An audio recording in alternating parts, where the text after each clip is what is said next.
Hi, my name is Kathy Moine and we're here at Green Thumb Nursery to talk today about edible mosquito repellent containers. So I'm going to plan up some containers that you can dual function. They're going to be pretty, they're going to be edible, and they're going to repel those stinking mosquitoes that we're having so many problems with today, this time of year.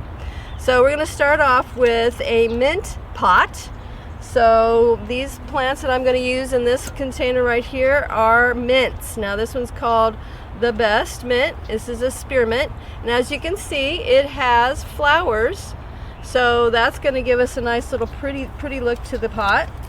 And then we are going to, it's a little root bound, so I'm going to loosen the roots here. Then I'm going to add another mint. This one is called Yerba Buena, which is also called the Best Mint. And as you can see, these are spreaders. They're going to fill up this pot fairly quickly.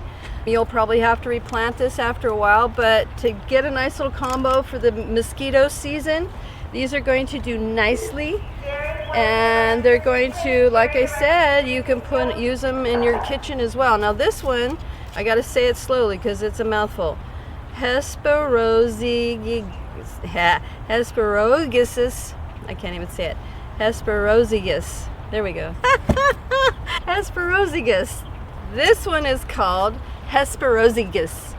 And this one, Midnight Mojito. And it actually is going to get a little blue purple flower. There's a little flower here. I don't know if you can see that. It's probably too small. But it's edible. You can put it in your salads and things.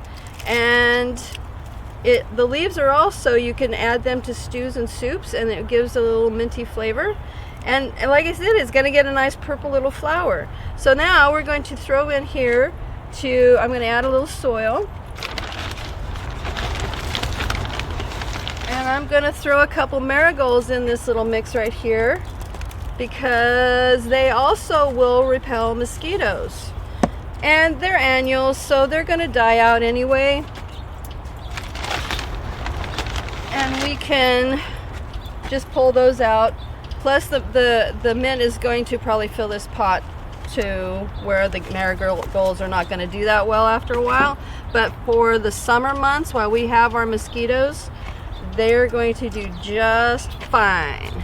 We're going to throw 3 little marigolds in here with this group. And, oops, there you have it. So a nice little mint combo with some pretty little marigolds. So next we're going to do basils. This is going to be a nice little basil combo. And I have Spicy Glow basil. I have and this is a shorter basil, so I'm going to stick it in front. And we're going to have Italian red. And this is going to give us a little pop of color into our little combination here. And then I'm going to put Siam Queen. So this is a Thai basil.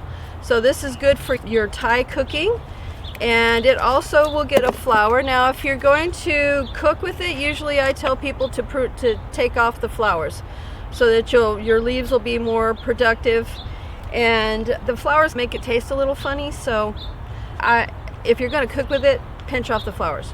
This one is called Magic Mountain, and this is going to get flowers on it too. Now if you do allow your basils to flower, they're going to attract bees. They'll attract hummingbirds and butterflies as well. This one really is a nice dual purpose combination for the garden because you're going to get flowers if you want it to flower, or you can use these as your culinary things, and it's going to repel those crazy mosquitoes we're dealing with right now. So the other one we're going to do is, now when I started these pots, because they're deep, I used the bottom. In the bottom I used the citrus palm mix. This is EB Stone citrus palm mix, and I put that in the bottom of the pot to increase my drainage because they're deep pots. The basil not so much because it wasn't that deep, but on the deep pots I like to put a little extra drainage on the bottom so it makes it a little bit easier for these guys to root in and they don't get overwatered. I put the citrus mix in the bottom. Now we're going to do This one is all things lemon scented because those little bloodsuckers do not like lemon scented things. So we're going to use bee balm, lemon thyme, and this is lemongrass. And this one is lemon verbena. And these are all edible plants. You can eat everything in this pot. And they're all lemon scented. And they smell so good. The bee balm or lemon balm. Now you can take these leaves and wipe them on your skin, like your ankles, because we get those stupid ankle biters, and that will help to repel. This one, lemongrass, can be used in your cooking. A lot of the Asian cooking dishes have lemongrass in there.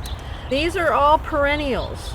These will continue to grow in this pot. Now you'll probably have to repot them after a while, pull them apart.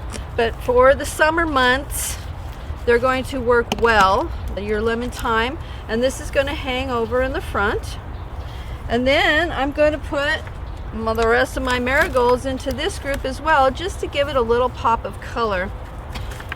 And then we're going to have this nice little combo of color in our garden, as well as lemon scented. So all this stuff is lemon scented, and it's going to get rid of those mosquitoes. So if you've liked what you see, please click the like button and the subscribe button, and for new videos when they come out. And thank you for watching, and have a great day.